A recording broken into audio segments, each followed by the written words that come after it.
Welcome to the More Business, More Life podcast. And today, my guest is Jeff Gross from Gross Enterprises. And he's going to share his story how he went he's in the construction business and he would be building, like actually, having his tool belt on out there in the field, come home late, not having time with his family, then having to do all the administrative stuff with his company, working so many hours, sleeping so little, transforming to the point now where he's got multiple teams running construction jobs at the same time, bringing in, great revenue for his business, and now being able to turn to what he wants and his love, and that is permaculture and the ranches that he's starting to work on so that he can make the world a better place and help with global warming. So what a transformation and ability, and we want to break that down. How did this transformation happen? So let's take a look.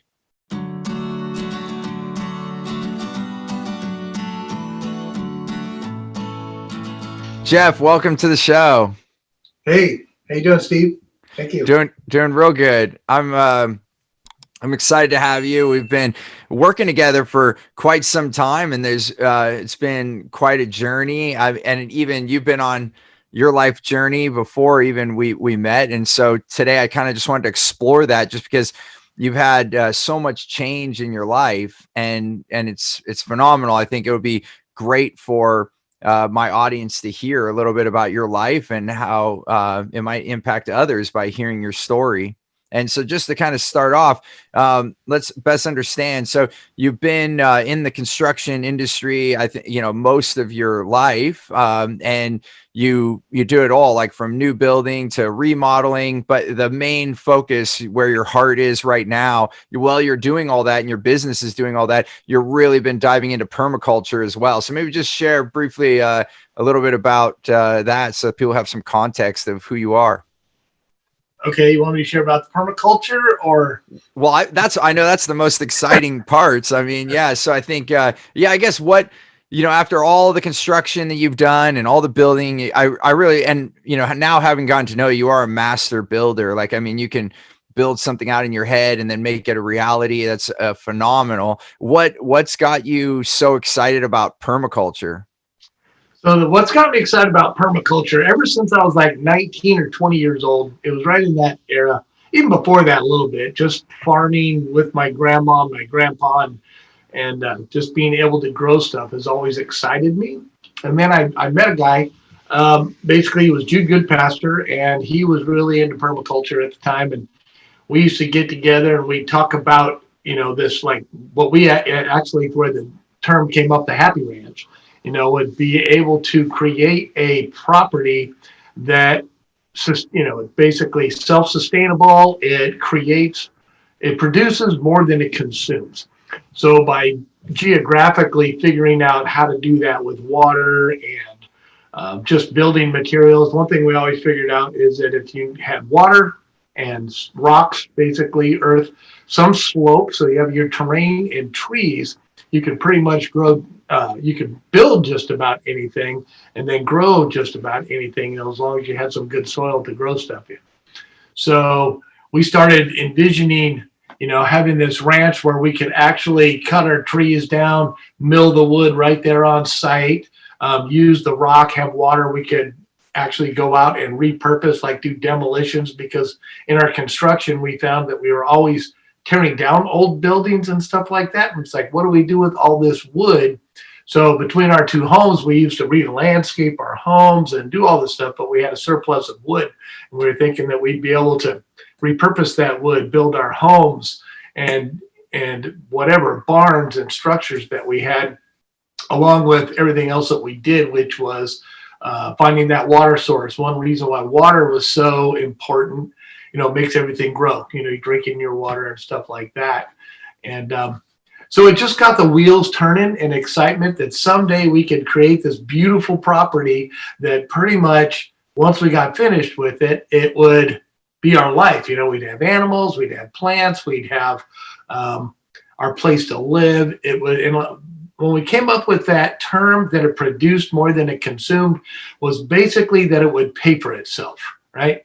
We could make energy. We have our own water supplies, and since it's been about 40 years. I'm 61 now, so that'd be 42 years from when I started planning this.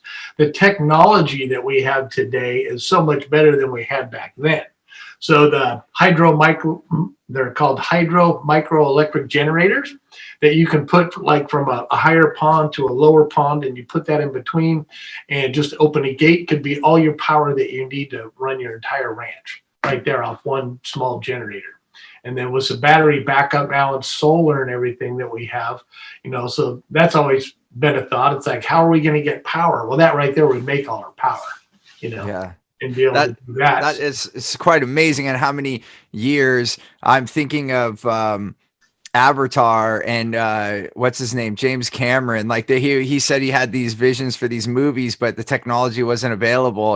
So it's interesting how time passes, and it's like the exact moment that you're able to now doing it. There's so many more things, and it's so much more important. I mean, the thing that gets me excited when I talk to you about these things is the change in our environment. We have what people are looking at with global warming. And I'll even say, for me, there's time it's like, can we actually change this?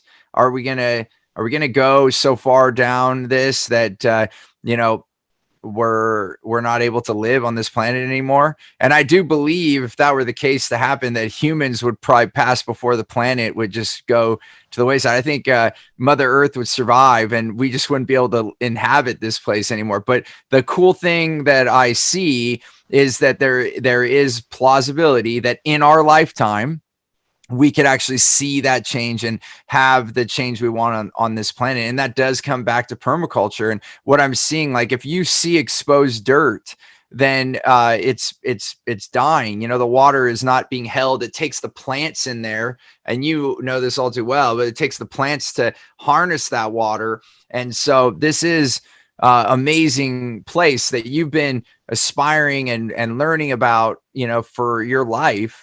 And now it's so important. I think I believe, from everything that I've seen, that this is the way to change the climate direction of our planet. Oh, I absolutely agree with you there. Yeah.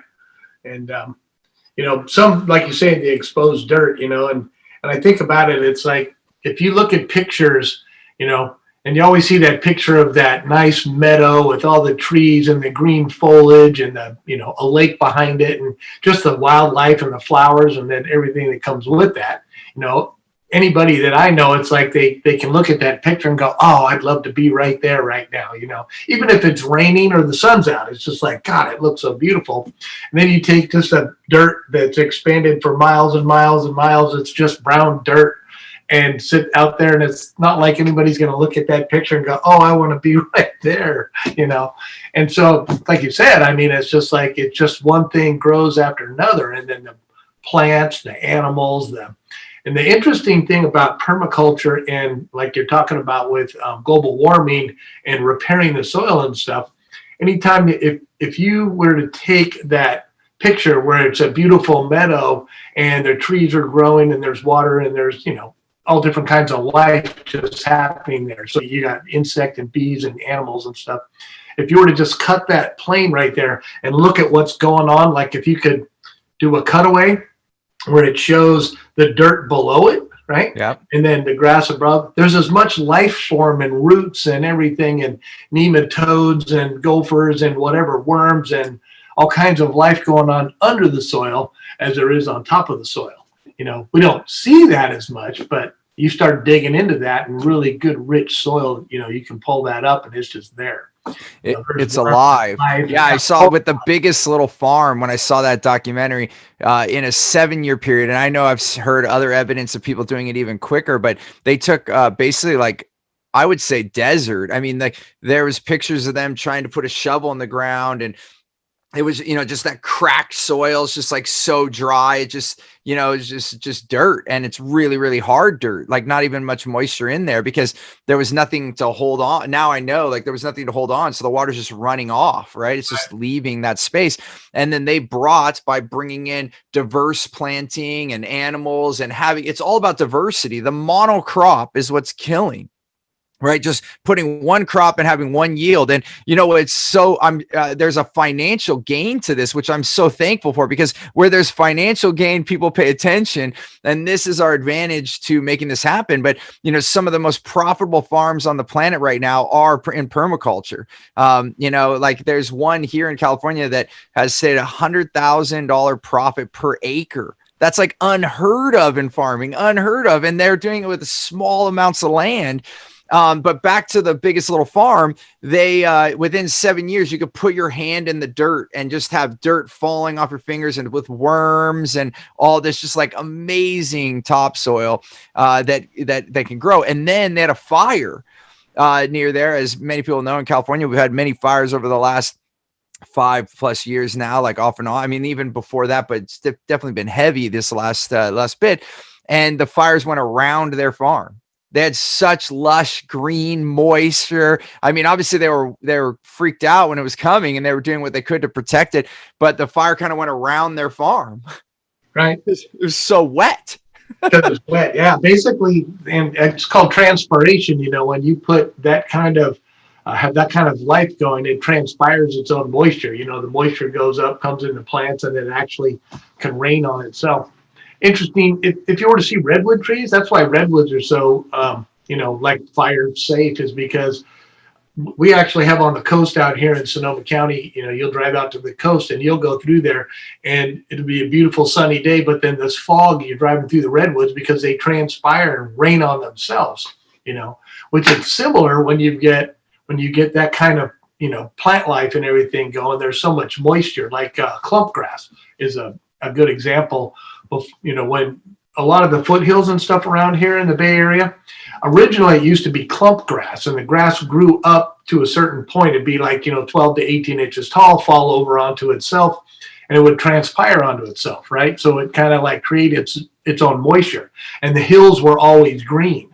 And the way I understand it is when we came back here and, you know, basically the explorers like Sir Francis Drake or Columbus or whoever came over here, and they brought animals, cows and sheep and stuff, and they went and they grazed on those hills and just ate that stuff down to the dirt, and then weeds would grow, and that's what we get now. But the weeds turn brown instead of transpiring, and they burn, and you get the crispy hills all summer long.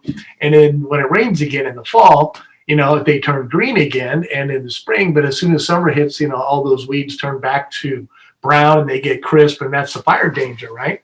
Right. So what would be the case on this? And I do want to talk about some of your business stuff too, but we can get to that. But this is a high priority for me too. Yeah, so can we get those clump grass to come back, or how because this is a huge thing for California. I mean, that's even from what I was told, the Golden Hills is how it got its name. A lot of people think it's from the gold rush, but you know, from that early period that native grass was destroyed, we have been known as these dry hills for many years now. So do you have like a plan to like be able to bring that green grass back? Well, there is a plan, and I can't remember the name of the gal right now, but in that movie, the documentary Kiss the Ground. Yep. In the foothills of the Bay Area, and I forget, it's maybe 8,000 acres, they actually have that grass growing again up there. And the way that they do it is they'll bring in their animals, but they'll only let them eat a little bit of that grass, and then they move them. And then that, you know, basically where they go to the bathroom and stuff, then the chickens come behind them and, you know, peck all the different things in there. And then they, you know, have their droppings. And what it is, it's by not overgrazing that they actually are making it so that they can graze all those, you know, grass-fed beef and different animals, but they don't let them eat it all the way down to the ground. So a lot of that natural grass is coming back, and they've already got, I think it's like 8,000 acres that they take care of, and they've already got those grasses where those hills are green all year round. That's, you know? Yeah, it's going back to the way it used to be. Oh, so I think this is, it's, oh, sorry. I think I talked over you. Oh, that's no problem. It's like I said, it is. They're actually getting that to come back. And I was going to mention one thing. So, you've heard of El Dorado Hills? Yes. You'd have to check, but I'm pretty sure that El Dorado means crispy hills, and it's that area that they named there because it was so brown and crispy all the time in the summer that they actually named that whole section as you go up into the mountain El Dorado. which I'm pretty sure means crispy hills because of Yeah. And it doesn't have to be that way. It can be back to lush again.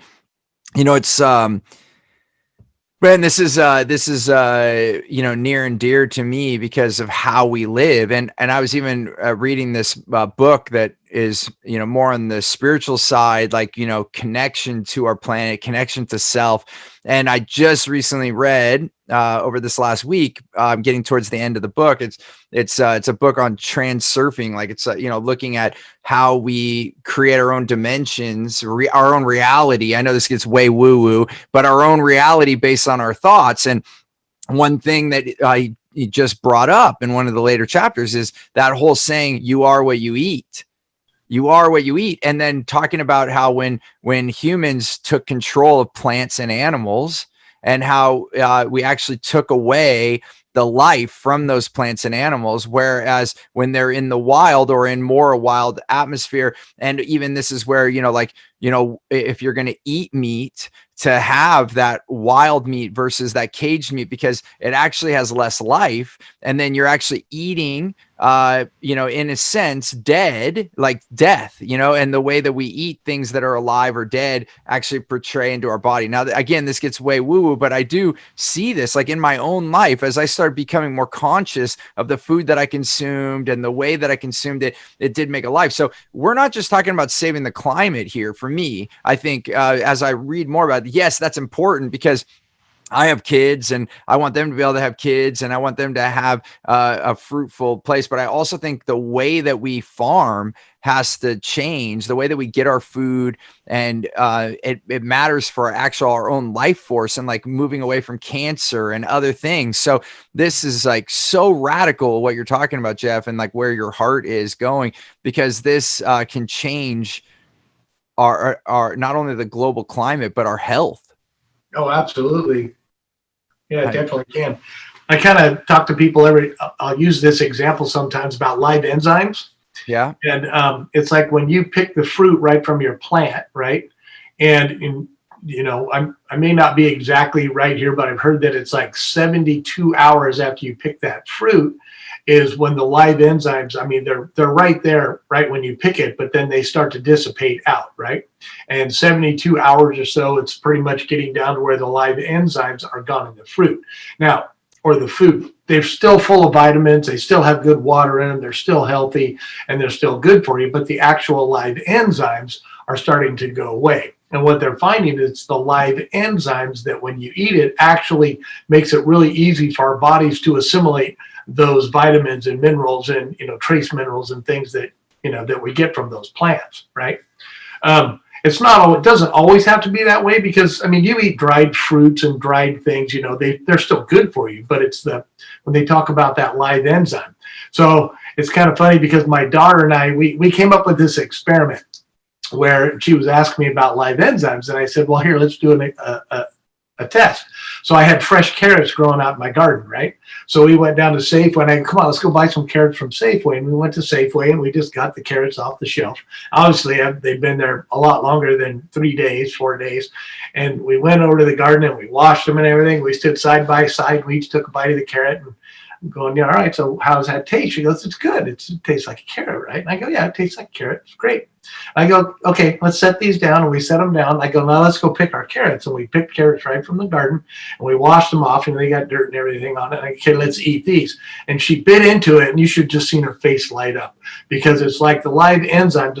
It's like you gleek, like all your salivary glands and everything are right there. And she was just like, oh my God, Dad, it's so much better. I feel like it's going right in me, Yeah. And it's like that Popeye effect, where Popeye go, bang, as soon as he eats the spinach. And it was really amazing. So it changed her from that day on. And then we talked about the live enzymes. And we make the joke now in our family that if you really wanted to get live enzymes, like you would eat the apple but never pick it from the tree, you just eat it and leave the core hanging. Would be the most live enzymes you could ever get from a piece of fruit. it's so interesting. I'm sitting here, and as we talk about more business, more life, that as I had the funds, I started hiring out my food prep and getting personal chef and all these things. Which actually, by the way, remarkably enough, if you like, there's 5 of us in our household with my 3 kids and my wife and I.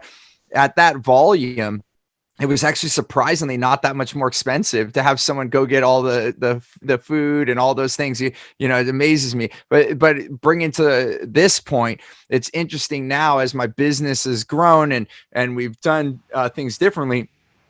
I'm now delegating other things and wanting to get back to my food.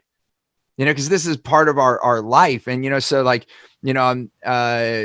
I'm just getting more curious about the way that we produce this, and the way, having our own food and being able to go pick it, like you're saying, from the garden, and bringing that life. And it's also being a part of life, right? Just like connecting to that ground. I've been giving myself longer lunches now so that I can prepare. Like I used to have like a short lunch, not too short. I would still try to be mindful. Like years ago when I was a workaholic, I would like try to eat as fast as I could so I can get back to work. So I've still been mindful, but now it's to a whole nother level. Like I for many years, even though I was still having like a nice lunch, I wouldn't give myself time to prepare a lunch. I would have to get something that was already prepared, like a salad and stuff. Even if it's organic, I would still have grabbed that. And now I want to be able to like go make something and be a part of that. It might sound crazy to some of you listening to this, but it's living with the foods. And then we, again, going back to that we eat that.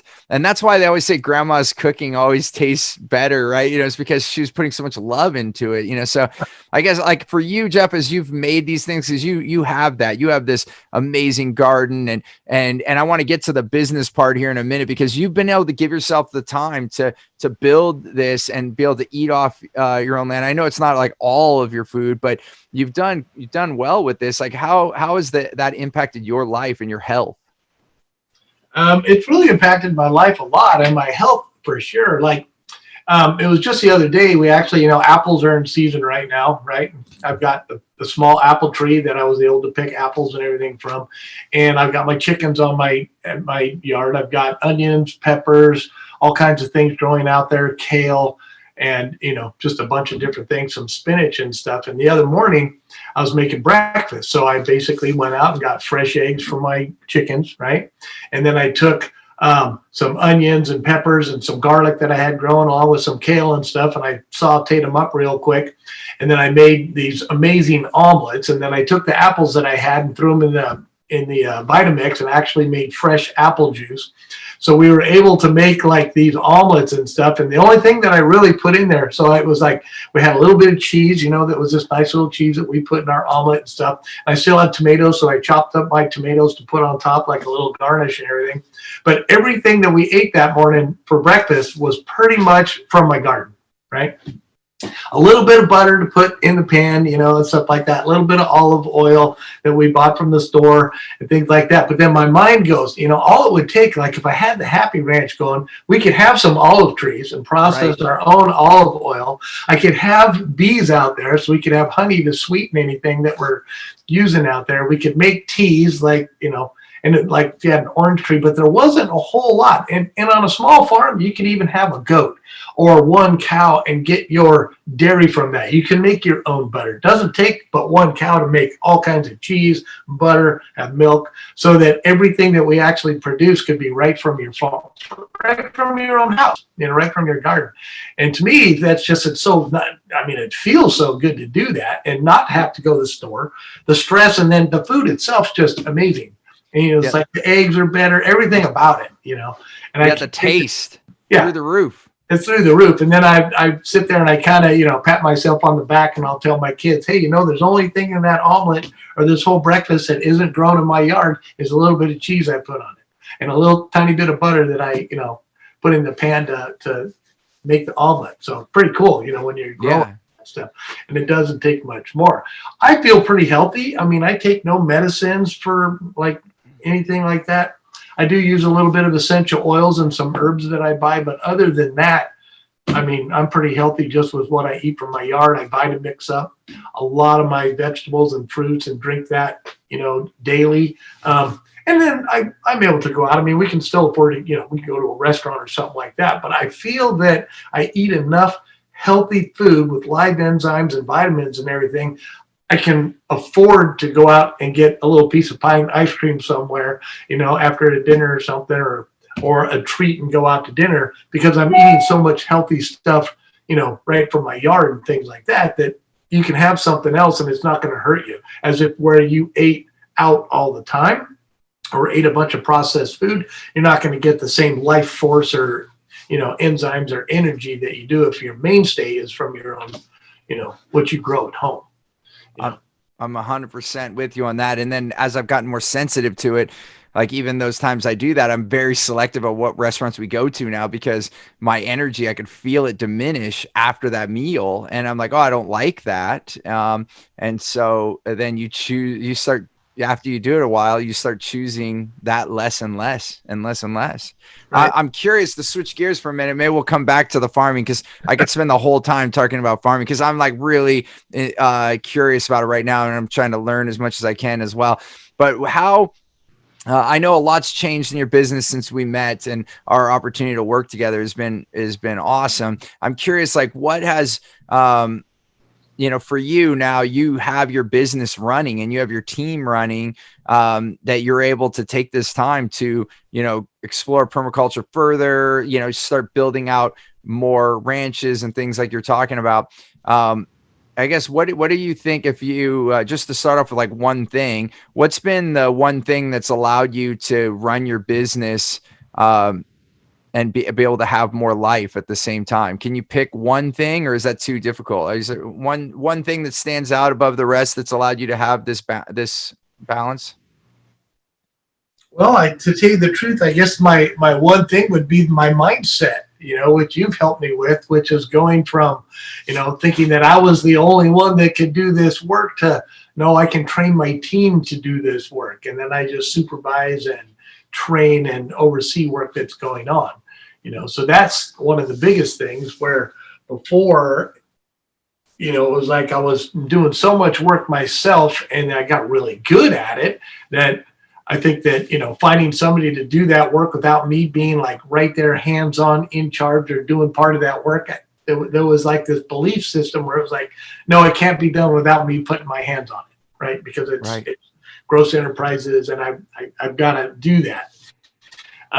But here's just a for example for today. I mean, we have 3 jobs going on today, and we had a countertop measure that started at 8 o'clock this morning. A wonderful WOW client, Katie Atherton, redoing her kitchen. And then basically me, my son Marshall, and Allison all showed up there because it's a really critical time because we're designing the countertops, right? And so my countertop people were there and stuff, but that's the first time I've actually been there in like a week and a half. Marshall and Allison have been running that job and just call me up and ask me questions. And then I went to my other job where I have basically Tyler and Eddie up on a roof, and we're doing what we call design build. So we have to tear roof drains apart, and we got this little window right now because it's supposed to rain coming up Thursday, Friday, and they're talking about 1 inch of rain in the North Bay here. So I've got this little time, but they tore it all apart and pulled this roof drain apart. Never doing this kind of work before, but they're really good technicians, and they're smart. I trust them. So once I got it tore apart, I came from Katie's job over to that job and just said, okay, here's what we got right now. This is a drain body. And I went on my phone and I showed them what drain bodies we need to get, told them where they needed to go. They're on my account, so they were able to go get those parts. And basically, I was able to coach them and show them how we were going to rebuild that roof drain. And once they tore it apart, I actually was able to show them where the leak was. We discovered this is where the leak was. Now we'll put this new drain body in. We'll put it back together. And it's kind of, I call it design build because there's no real plan on this. We're basically taking it apart, having to put our own new body in there and coming up with the method of sealing that back up. But my part of it, they're actually working on it right now. My part of it was being able to be there at just the crucial time to say, okay, this looks good, tear this apart. We take a couple of pictures. We look at a couple of diagrams. And I'm even sending them to go get the parts now and they're going to be back there. Just they'll put it all back together. They'll take a picture, and then basically call me, and I'll just look at the picture and be able to direct traffic over the phone and tell them, okay, that looks good, or you need to adjust this or adjust that. And then on top of that, we still got our F45 job going today, where we're in the middle of the pandemic. We had to switch over from faucets that you turn on by hand to faucets that are touchless, that you just wave your hand underneath. Yep. And so we had to get our mechanical engineer to figure out, basically the new flow rates and everything to get these faucets to work. So we had to get new faucets. We had to buy new parts, and they're up there right now adjusting those. And I've got a really good team on top of that one. But it took, it's getting these teams together and having all these people in my network that I built over the years. And then so how did I put it? I used to say that, and I remember you and I've had this conversation, that I'm trying to build this, like I refer to like a Super Bowl team or a World Series team of technicians and subcontractors and network, because I've got my engineers, my architects, and all those people together so that we can put together the best product that's durable and lasts and everything. So today I've actually got 3 jobs running and was able to get here and be on this phone call with you. And I know all that work's happening right now, and I'm trusting my team and everybody to do that work. So that's So now this is giving you the life to choose what you want to do, to how to grow your business. Because when I met you, you were still in the same field, but you were doing a lot of the work, and then it's been like off and on again. And I know there's a period of time where you went all the way to not having anyone on your team and have to rebuild everything from scratch. So I just, first off, congratulations of seeing you not only grow one team, but have multiple teams going at the same time right now. This was what you had dreamed of when you talked to me. And you're right. It is the mindset, because, finding the right people, it goes with ourselves first, right? Centering ourselves on what we want and what we need, and then allowing space for your teams to grow and flourish. And, they have to be able to, learn and make mistakes on their own as well, and be able to continue to learn from you as a mentor. So congratulations on having that. And now that's bringing you, so now having this, now that you have your teams and your company going, what does having all this do for you? Well, for one, it's kind of what I want to put it. It's satisfaction, but it's also having that peace of mind and not have that stress, the peace of mind to know that this stuff's getting done, and it's getting done in a quality, installation and stuff. It also is giving me the time to actually go work on some of those things, like more permaculture education for myself, and I've actually been shopping for a piece of property. I've got a whole nother team that I'm working with to buy property right now to put, like a small ranch together. So we're actually looking for property right now that we can do that. And, there's the bigger property that I want to get, where I can do stuff more on a scale where it would be like, like a small farm that's actually farm to table and stuff.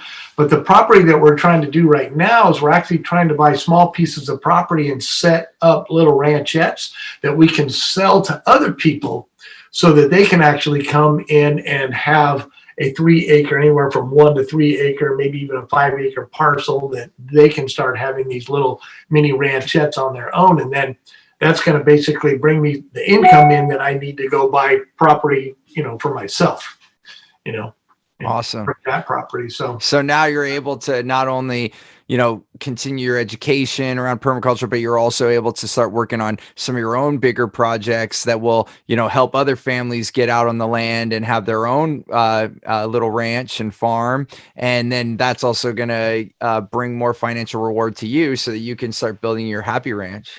That's correct. Yeah. That's awesome. And just for people listening, they might say, oh, it seems like Jeff's got it all worked out, but it wasn't always this way. Right.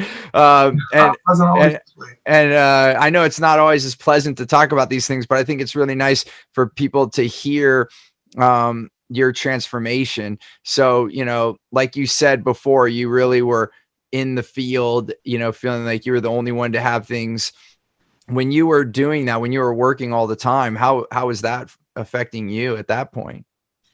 Um, so basically it was affecting me in a couple different ways. One, I wasn't spending the time with my family, right? And the life that would be part of my family, they missed me. It's like I would be bringing home, the money to get everything done. But there were many times where I was actually, and I know my wife, it would drive her crazy because I'd be making sure somebody else's house was getting ready for the holidays instead of my own, you know.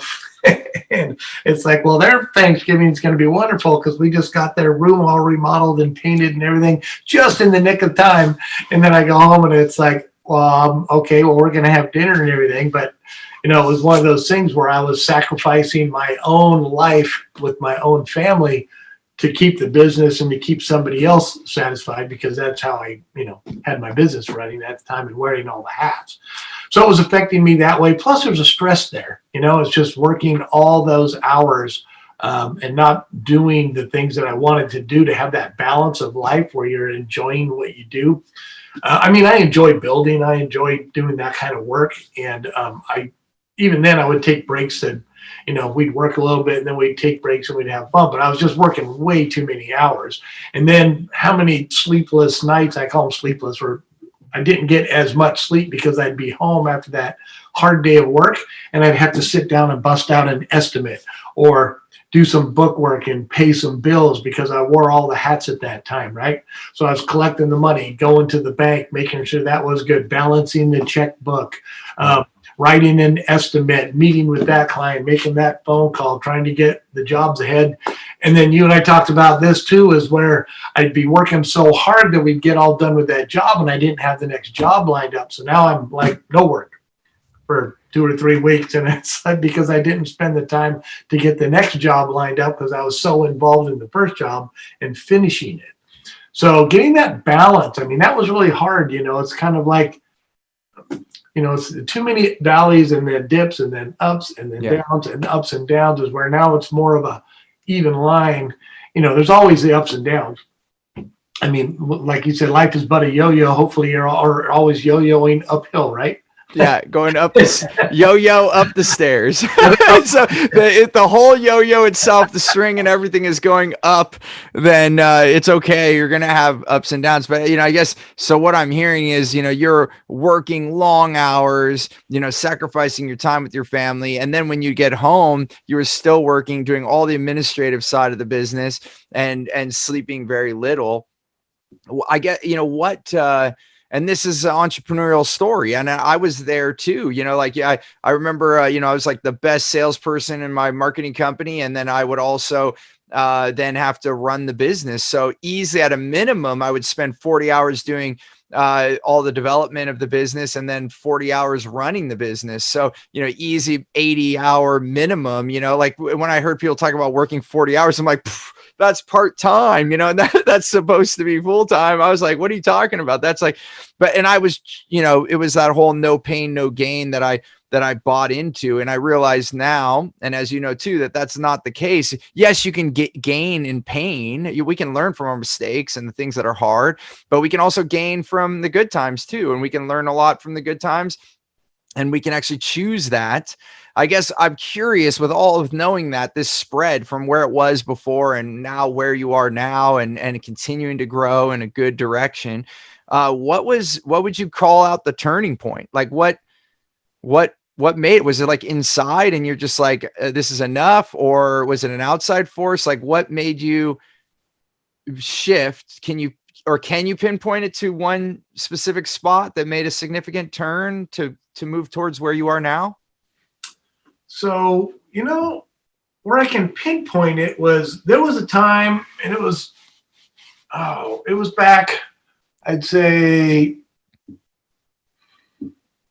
it's been about 15 years, I think. And it was just a time where I just, I got tired of always struggling to try and make ends meet. And, where are we going to go with this whole thing? And, I don't want to just, work that hard forever. And you start looking at, once my kids came and everything, and I started looking at, I really didn't have much retirement or anything. And I was thinking, am I just going to work until I die, and trying to always pay the bills and everything, and, making sure that my kids get education and where they're going and stuff. And then I was always into like educating myself somewhat. And I had a really great boss, Silas Bowden, Bowden Construction Incorporated. I helped him run his business for a while. And it was really neat to watch him, but he was the first one that started actually sending me, he basically said, if you want to go to classes, I'll pay for whatever classes. I'm not going to pay for your time to go to the classes, but I'll pay for whatever classes if you want to invest in yourself.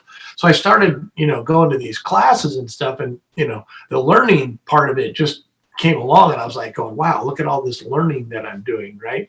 And then I ended up getting my first coach. I found my coach through that. And it was like, I thought about, it's like, what does a life coach do? What do I need a life coach for? I know how to run my life, right?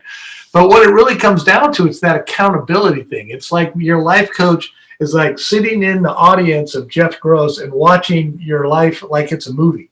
And then when you go meet with them, they say, well, here's what I see, and this is what you're doing right now, and this is what you can do better. Or do you want to live like this? This is what you're hearing. I'm hearing you say this. And they kind of, you kind of get that feedback from them, right? So I started getting coaching, and that's when I really started to grow. And I started to see that, like, wow, there's light at the end of the tunnel, And I've been with many coaches, right? And I've gotten a lot of coaching. There was a time where I had 5 different coaches at the same time. I was in a BNI group and stuff, and I was telling them, they're like, oh, Jeff, what's the matter with you? One of the person in my BNI group was a coach, right?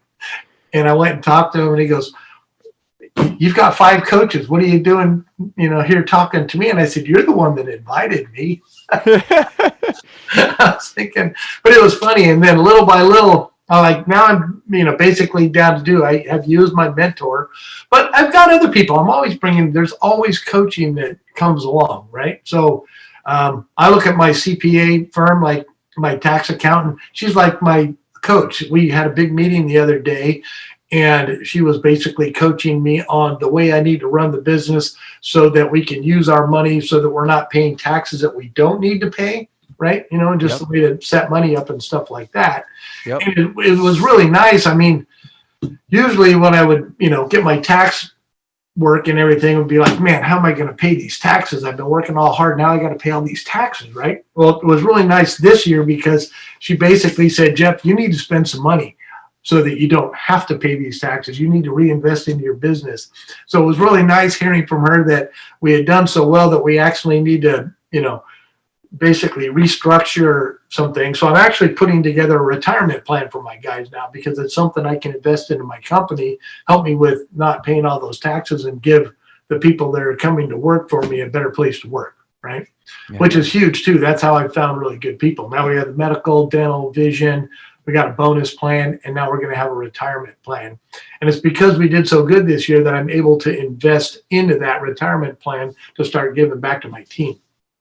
So I think coaching had a lot to do with it, Right. Building the right strategies. And that's why I definitely think I'm going to have coaching and mentorship the rest of my life, because there's always something more to learn. And there's always someone that's ahead of us in whatever area of expertise that is. And you're exactly right. It's going to be in different places, having a financial advisor and strategist and coach. And that's for business or personal or both.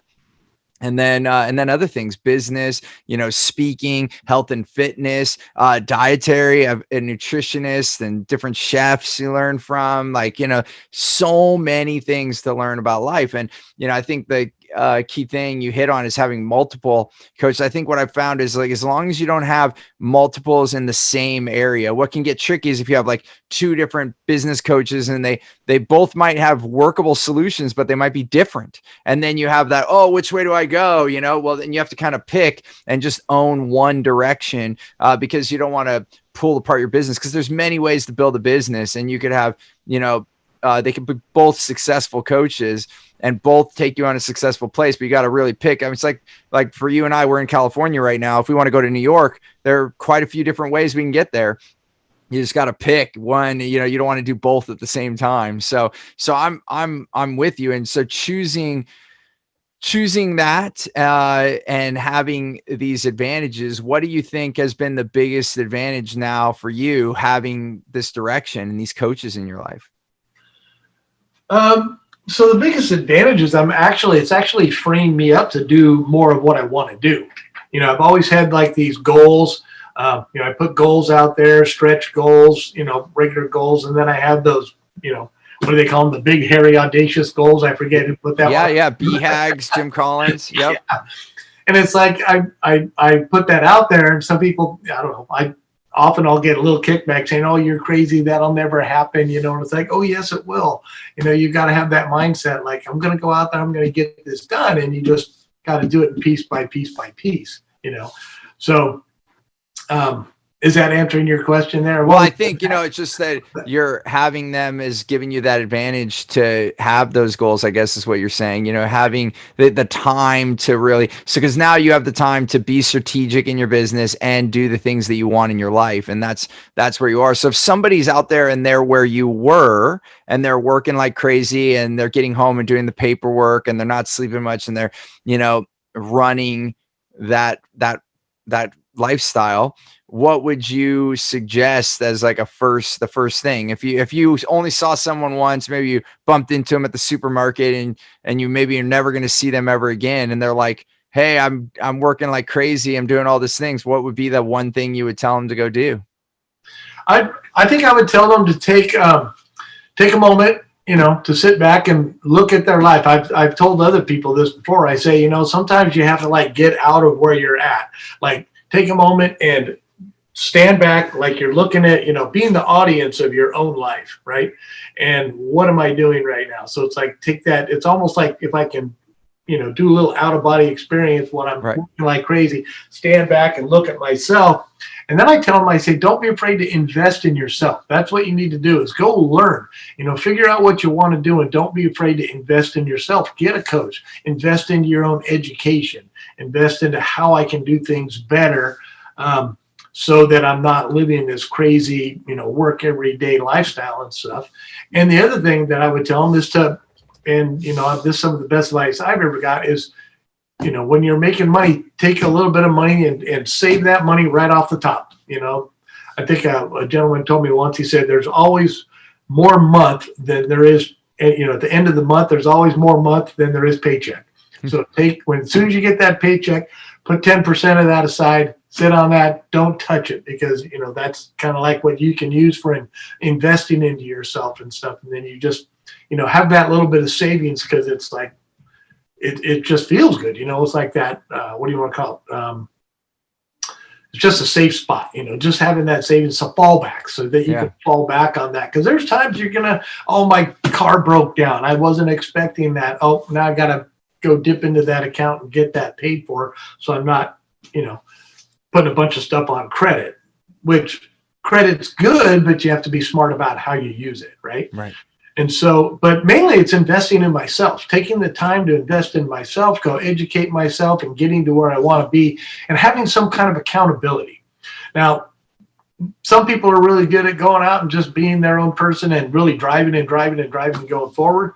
But I need somebody myself to account to so that they're like, well, how many hours did you spend, messing around with your computer or playing that game or going fishing or doing whatever, it's like, oh yeah, I probably shouldn't have been doing that. I should have been working on this a little bit more. So, because, we'll do that. Well, for me anyway, if I don't have somebody that I'm accountable to, I'll say that I'll kind of trick myself, or it's not even tricking myself. I don't know what the right word is for it, but sometimes it's like I will be a little bit lazy or I'll be a little sneaky against my own self. Or if I put accountability out there, I can't do that because I'm basically on site. I'm out there and I'm being watched and I have to go show that I'm getting things done. And this is what I'm doing and taking care of things and moving forward. So it's kind of like also having those goals, setting some goals and being out there to where you want to be.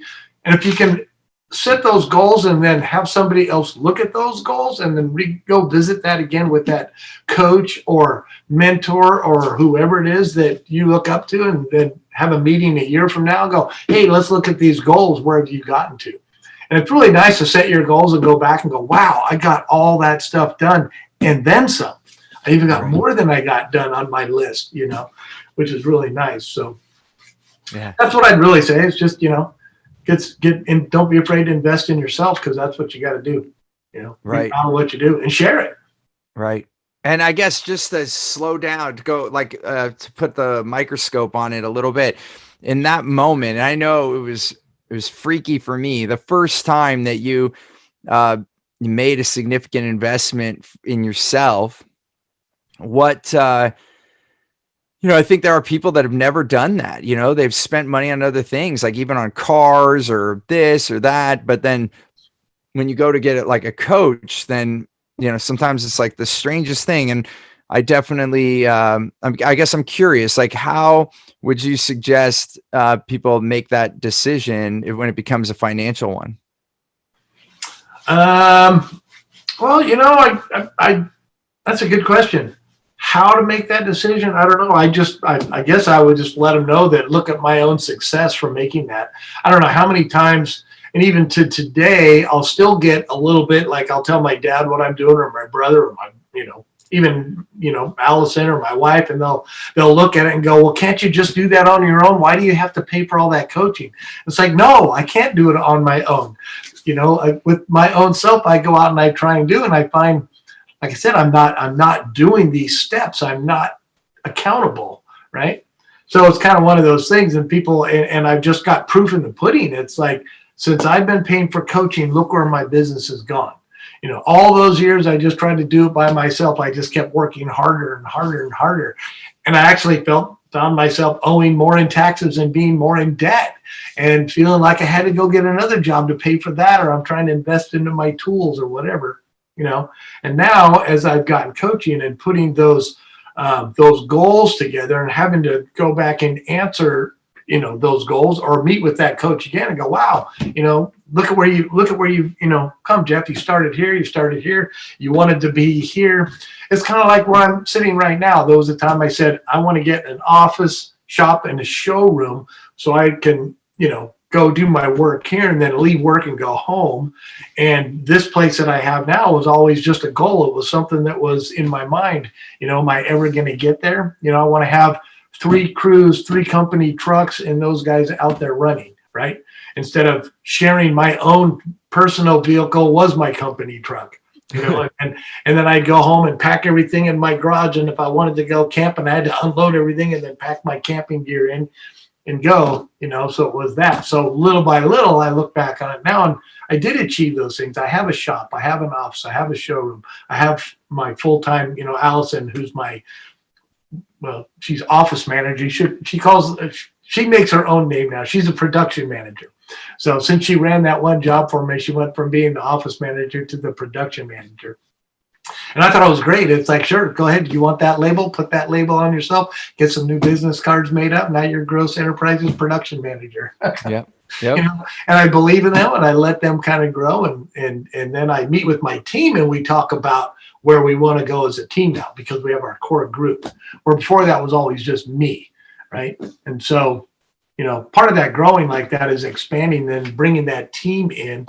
And I can see eventually, and I've been telling them about this, is that there's going to come a time where I'm only going to be here like 10% of the time or 20% of the time. You guys are going to run this, and I'm going to go, work on my ranch and play with my farm or do whatever. But now we're trying to make it so that we do more jobs as Gross Enterprises in that farming area, and I know that you and I have been working on that, to like, how do I get those jobs that are in that permaculture? I mean, I can still build structures. I can use my contracting license and my construction company to go build whatever. We can build somebody else's barn. I can build their house, their barn, their arena. If they're, have animals, I can build processing plants. I can build commercial kitchens, storage facilities, right? And that's, so I'm just trying to do all that now instead of building neighborhoods, which I can still do that too, but I'd much rather go out on a piece of property and build a storage facility for farm to table food and put the freezers and everything in the commercial kitchen that they're operating out of, to get these great products out to the rest of the community or to the restaurants. It's so beautiful to see where you've come, and and you get to put your heart where you want to go and manage your business and have your teams in place. So your dreams are coming true. They have come true, and now you're moving to the next ones. So now you're millions in projects and teams running. You've got your shop and showroom and all of these things, and you're really focusing on what you want to now, which is the farming and the ranching, which parlays right into construction, because every ranch needs construction. There's going to be tons of things to build out to make it work.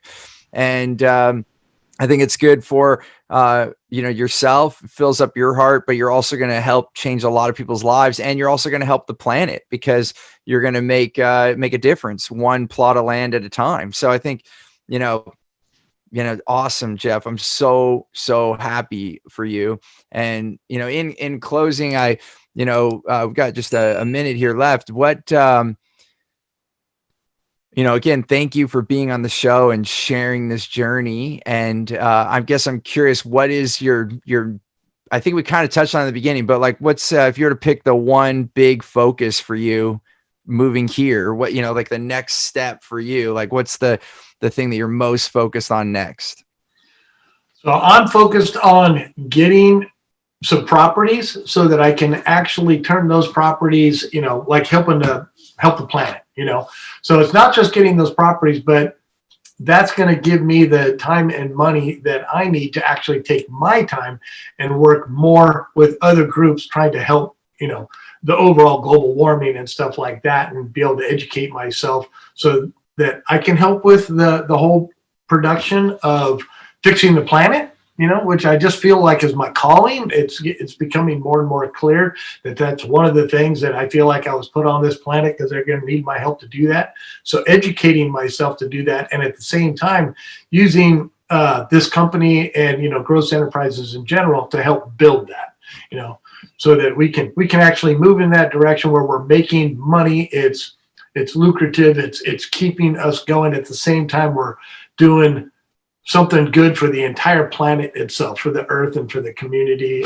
all around. And that just feels good, to make that part of your life and make money at the same time you're helping to fix the planet. I just can't imagine doing anything better. It's so awesome to be able to make a living, and even like what you just said too, just to re-highlight, because to create a life and a retirement plan for all of your employees, giving them a good life, and running your business while making such a great positive impact on the planet. It's a beautiful thing. It's like win, win, win, win, win all the way around, Jeff. And I'm so happy to see how far you've come. Congratulations. I know, you gave some credit back towards me for mentorship, but the thing that I want to say is, I'm happy that I've been able to be a guide, but ultimately, if you didn't go do what you did, then this would be nothing. So this was a team effort, and well done, Jeff. Congratulations on your success, and thanks for sharing this with folks out there. And I guess the best way, we can put in the show notes like a link to your website or whatever. So if people want to reach out to Gross Enterprises, would that be the best way to put a link to your website with the show? Yeah, we're still working on the website and everything, but that would be a good way to do it. I mean, that's one of those things that's to come, but it's actually going to be coming soon. All right, perfect. Well, and then however else, whatever way you want, you can let our team know, and then we'll get that out there to everyone. And once again, thanks for being on the show. And for everyone out there, thanks for listening in. And remember to choose gratitude and create freedom. We'll look forward to seeing you on the next podcast. Thanks so much for listening. All right. Thanks, Steve. Thanks for listening to the More Business, More Life podcast. I hope you got value. And if you did, we have so many more things for you at stevenapolitan.com. You'll be able to connect with us on social media. We are active. You can ask us questions. And then on top of that, I want to give you a really big gift.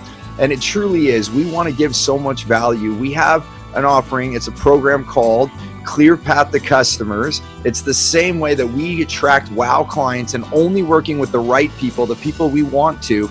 And it's transformed my business into millions more in revenue with the right people and my clients. And we're doing it absolutely free. So you can go to stevenapolitan.com and grab that. You just got to put in your information. We'll send it to you promptly. And that again is on stevenapolitan.com. I look forward to having you on the next show. Until then, remember, choose gratitude and create freedom.